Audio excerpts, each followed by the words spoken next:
जी हम मुंबई में रहते हैं। आपकी बिटिया बहुत प्यारी और समझदार है और बड़ी हिम्मत वाली है।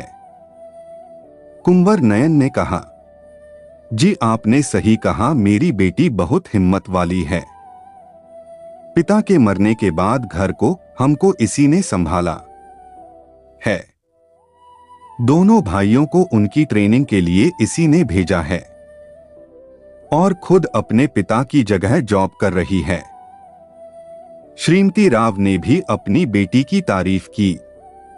काफी देर तक सभी इधर उधर की बातें करते रहे। फिर अचानक कुंवर नयन ने कहा, आंटी जी क्या आपको नहीं लगता कि शंखिता और मेरी मॉम की शक्ल बहुत मिलती है? ये तस्वीर देखिए। इतना कहकर उन्होंने मोबाइल की गैलरी में से अपनी मॉम नारायणी की फोटो निकालकर दिखाई। श्रीमती राव ने नारायण की फोटो देखी, फिर शंखिता की तरफ देखा और फिर कुंवर नयन की तरफ देखा। वे तो वाकई चकरा गई। सच में नारायणी और शंखिता का चेहरा एक जैसा दिख रहा था और साथ में कुंवर नयन भी शंखिता की तरह दिख रहे थे। ऐसा लग रहा था मानो माँ बेटा और बेटी तीनों एक दूसरे की कॉपी है। कुंवर नयन ने तो नारायणी और शंखिता की फोटो को कोलाज में एक साथ जोड़ दी थी। दूसरी फोटो में खुद की और शंखिता की फोटो एक साथ जोड़ दी थी। यही वजह है कि हमें शंखिता जी से लगाव हो गया। हम इन्हें अपनी छोटी बहन मानने लगे हैं। कुंवर नयन ने कहा, अगर ऐसा है तो फिर भाई दूज आने वाला है, क्यों ना आप हमारे हाथ से भाई दूज के त्योहार में टीका लगवा ले? शंखिता ने कहा। कुंवर नयन अपनी बड़ी बड़ी आंखों से शंखिता को देखने लगे। आप सत्य कह रही हैं, एक हफ्ते बाद तो दिवाली आने ही वाली है और उसके एक दिन बाद भाई दूज का त्योहार है। हमारे परिवार में भाई दूज के त्योहार को बहुत महत्व दिया जाता है, मगर हमारे पास बहन नहीं है, इसीलिए हमने आज तक कभी इस त्योहार को नहीं मनाया है।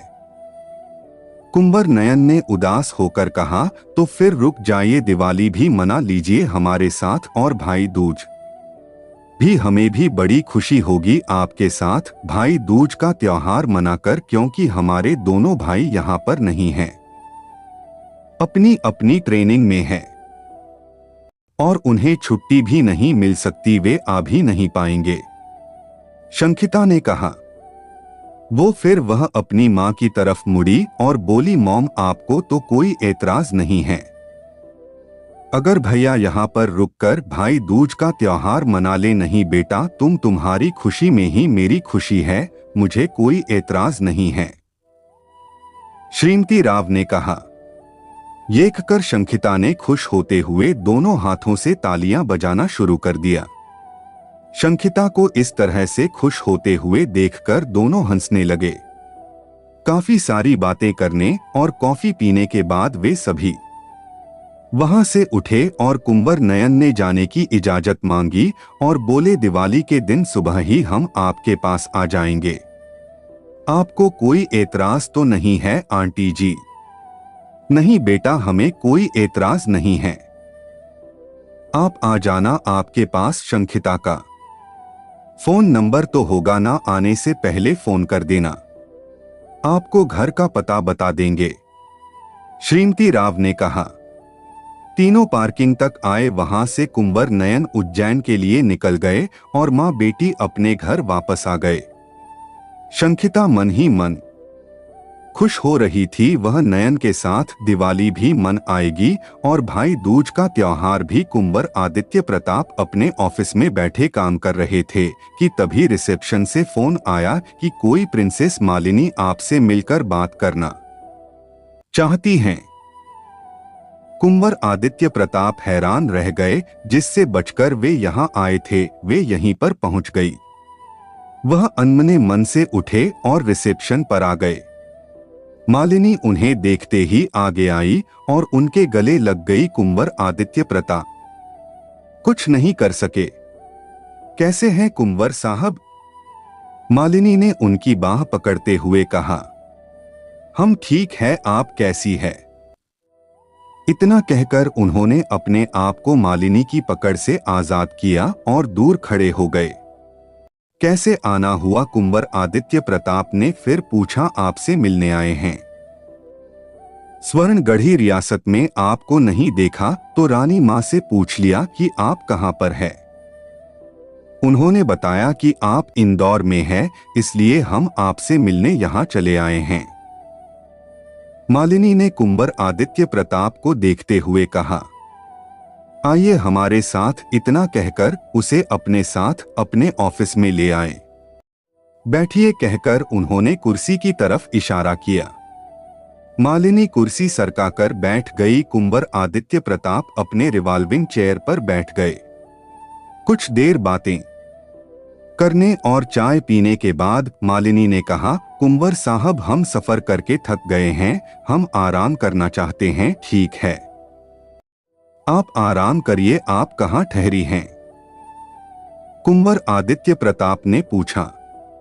अभी तो हम कहीं नहीं ठहरे हैं, हम सीधा आपसे मिलने आए हैं। तो आप ही के साथ ठहरेंगे? मालिनी ने इतराकर कहा, प्रिंसेस, हम महल में 2 भाई ही रहते हैं, वहां पर कोई महिला सदस्य नहीं है। आपको परेशानी होगी, इसीलिए हम आपके लिए अपने महल में रहने का इंतजाम नहीं कर सकते। हम आपके लिए शहर के बेस्ट होटल में इंतजाम कर देते हैं। इतना कहकर उन्होंने रिसेप्शनिस्ट को फोन लगाया, मगर मालिनी ने फोन पर अपना हाथ रख दिया और बोली, क्या फर्क पड़ता है वहां पर कोई महिला है या नहीं? आप और हम एक दूसरे को जानते हैं, दोस्त हैं, हमें तो आपके साथ रहने में कोई एतराज नहीं है। नहीं प्रिंसेस, आप एक सम्मानित परिवार से हैं, हम नहीं चाहते कि लोगों की उंगलियां आप पर उठे। कुंवर आदित्य प्रताप बोले, हमें इस बात की परवाह नहीं है कि कौन क्या कहता है, और फिर भविष्य में तो हम दोनों की शादी होने वाली है, फिर कैसा डर? क्या कहा, हम दोनों की शादी? कुंवर आदित्य प्रताप ने हैरत से उनकी तरफ देखकर कहा, हाँ, हम दोनों की शादी, आपकी और हमारी। क्या आपको मालूम नहीं है कि हमारे पेरेंट्स आपके पेरेंट्स से हम दोनों की शादी की बात करने के लिए गए थे? मालिनी ने एक घूर कर कुंवर आदित्य प्रताप की तरफ देखा। प्रिंसेस मालिनी जी, हमें इस बारे में कुछ नहीं मालूम। हमने तो अपने परिवार से कह रखा है कि अभी हम बहुत व्यस्त हैं, हम शादी नहीं करना चाहते हैं, इसलिए कोई हमसे इस बारे में बात नहीं करता है।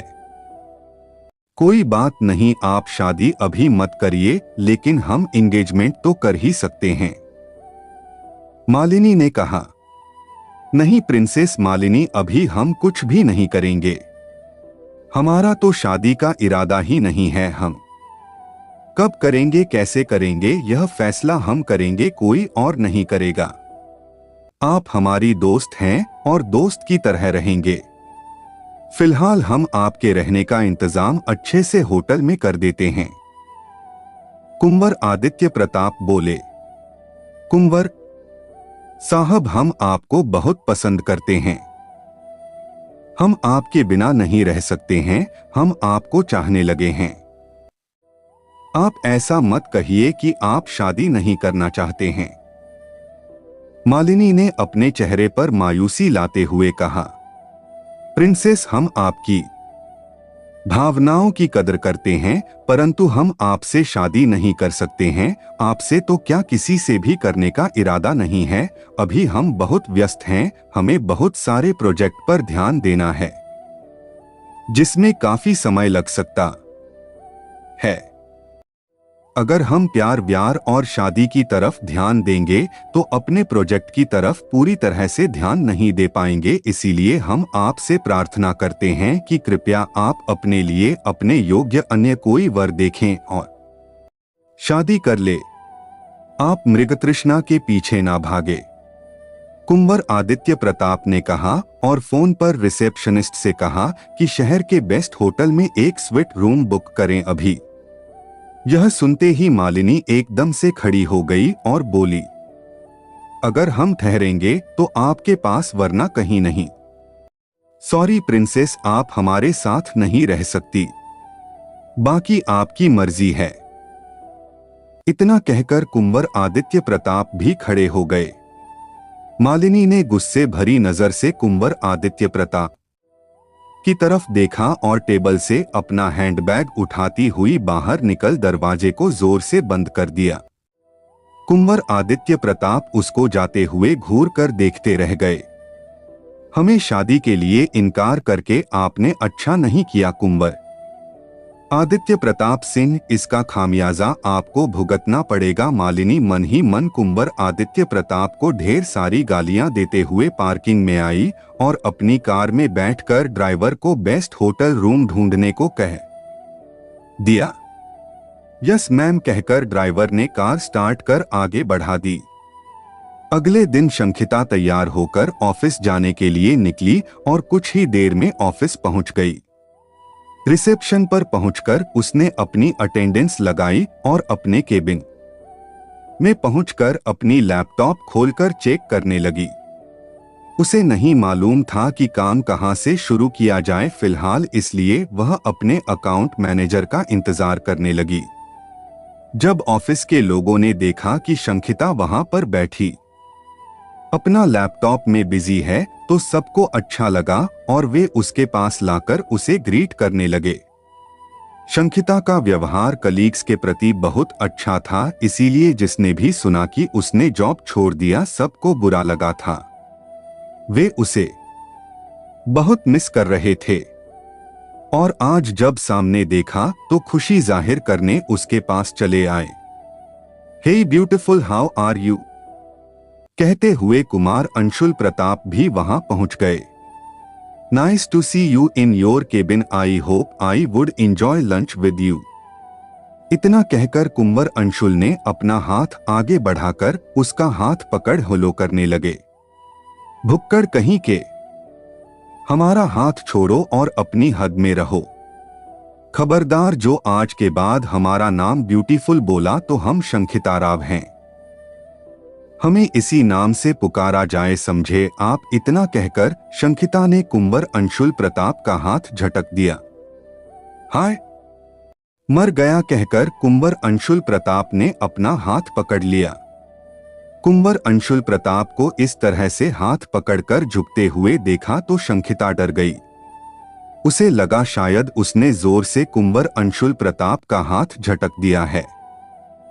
ओहो, जोर से लगी क्या? इतना कहकर उसने दोबारा कुंवर अंशुल प्रताप का हाथ पकड़ लिया और धीरे धीरे मालिश करने लगी। स्वर्गिक आनंद, कितना अच्छा लग रहा है आपके छूने से, बस आप ऐसे ही हमारे हाथ को पकड़े मालिश करते रहें। कुंवर अंशुल प्रताप ने आंखें बंद करके कहा, फिर हंसने लगे।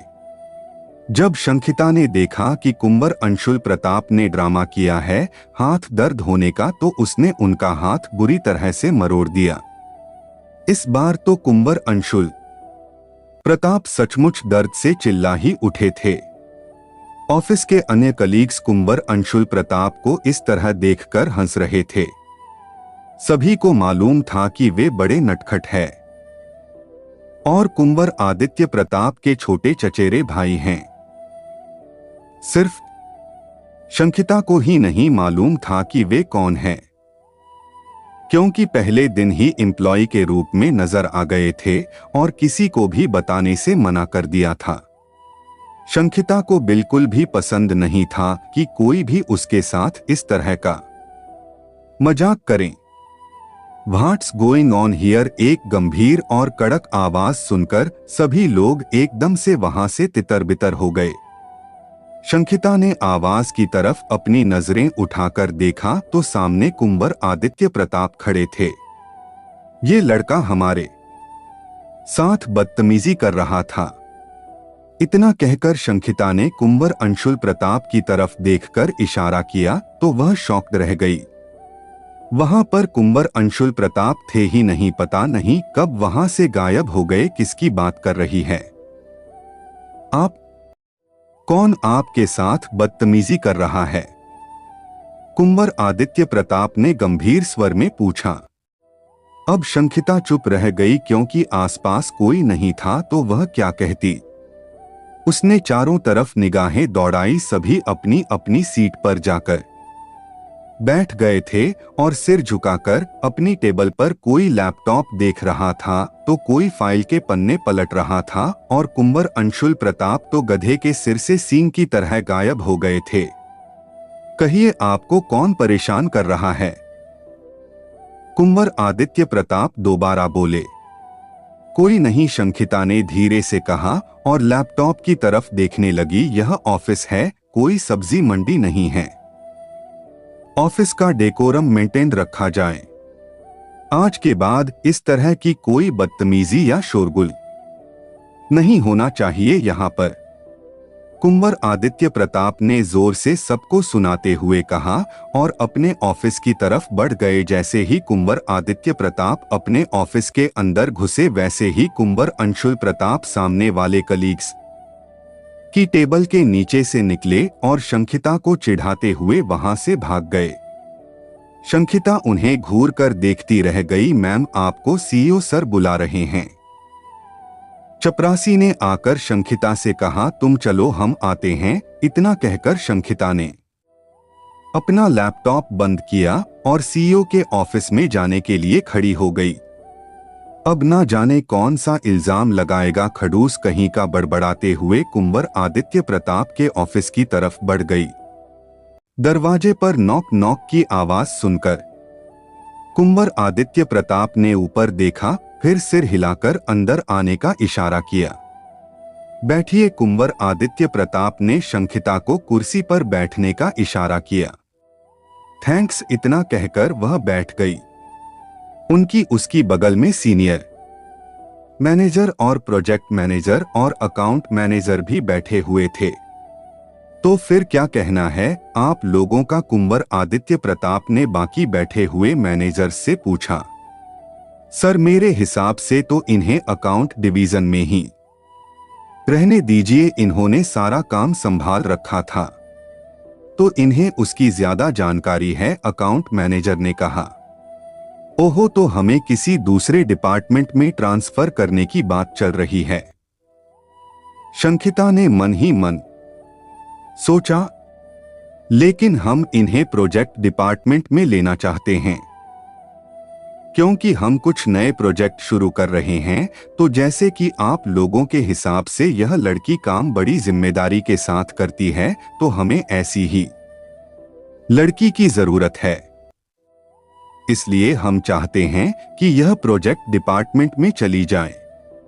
लेकिन सर, मिस राव अकाउंट में अच्छी है और उसमें इन्हें अच्छा एक्सपीरियंस है तो उन्हें वहीं रहने दीजिए, सीनियर मैनेजर ने कहा। क्या बात है सर, आप इनका बड़ा फेवर कर रहे हैं। कोई रिश्वत दी है क्या इन्होंने आपको? कुंवर आदित्य प्रताप ने मुस्कुराते हुए सीनियर मैनेजर से कहा। इतना सुनते ही सभी हल्के से मुस्कुराए। शंखिता बेचारी घूर घूर कर सभी को बारी बारी से देख रही थी। उसे तो अपने सीईओ पर गुस्सा आ रहा था कि ऐसा कैसे कह सकते हैं वो। जिस चीज में वह एक्सपर्ट है वही काम तो करेगी वो। वे कैसे उसकी मर्जी के बिना दूसरे डिपार्टमेंट में डाल सकते हैं? मन ही मन सोच रही थी वह। मिस राव, हम आपको प्रोजेक्ट डिपार्टमेंट में ट्रांसफर कर रहे हैं, कुंवर आदित्य प्रताप बोले। लेकिन सर, सीनियर मैनेजर ने कुछ कहना चाहा। कुंवर आदित्य प्रताप ने हाथ उठाकर उन्हें चुप करा दिया। हम अकाउंट्स में इंटरेस्टेड है क्योंकि वह काम अच्छा कर सकते हैं, शंखिता ने बीच में कहा। आपसे किसी ने पूछा? कुंवर आदित्य प्रताप ने घूर कर शंखिता की तरफ देखा और कहा, आप प्रोजेक्ट डिपार्टमेंट में काम करेंगी और डायरेक्ट हमें रिपोर्ट करेंगी। आप सेक्रेटरी की पोस्ट पर प्रमोट की जाती हैं। Now no argue. Kunwar Aditya Pratap उसे घूरते हुए बोले। शंखिता कुछ नहीं बोल सकी, वो भी चुपचाप उन्हें घूरती रह गई। दोस्तों, कहानी बहुत ही सस्पेंस वाली है और रोमांटिक भी, इसलिए इस कहानी का सभी भाग देखने के लिए चैनल को सब्सक्राइब कर लें।